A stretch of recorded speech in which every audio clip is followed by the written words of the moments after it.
नमस्कार. बातम्या फार्मर कपच्यामध्ये आपल्या सर्वांचं हार्दिक स्वागत. आजची बातमी कोल्हापूर जिल्ह्यातून. जिल्हा कोल्हापूर, तालुका भुदरगड येथील वाघापूर गावातील ज्योतिर्लिंग शेतकरी गटाने यंदाच्या पेरणी हंगामात एक प्रेरणादायी आदर्श निर्माण केला आहे. परंपरेने पेरणीचे कामे ही पुरुषांची मक्तेदारी मानली जात होती. मात्र फार्मर कपच्या माध्यमातून गावात आणि शेतकरी गटामध्ये झालेल्या सकारात्मक बदलांमुळे हे चित्र आता झपाट्याने बदलताना दिसत आहे. ज्योतिर्लिंग शेतकरी गटातील महिला सदस्यांनी पुरुषांच्या खांद्याला खांदा लावून पेरणीच्या कामात सक्रिय सहभाग घेतला आहे. शेतामध्ये महिला आणि पुरुष एकत्रितपणे काम करत असल्याचे प्रेरणादायक दृश्य सध्या वाघापूर परिसरात पाहायला मिळत आहे.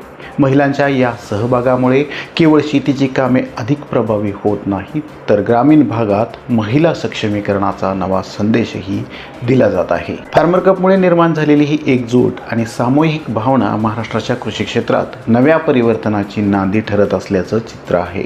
महिला आणि पुरुषांच्या समान सहभागातून शेतीच्या विकासाची नवी दिशा निश्चित होत असून वाघापूर येथील ज्योतिर्लिंग शेतकरी गटाचा हा उपक्रम इतर शेतकरी गटांसाठीही प्रेरणादायी ठरत आहे. या गटाला पुढील वाटचालीसाठी खूप खूप शुभेच्छा.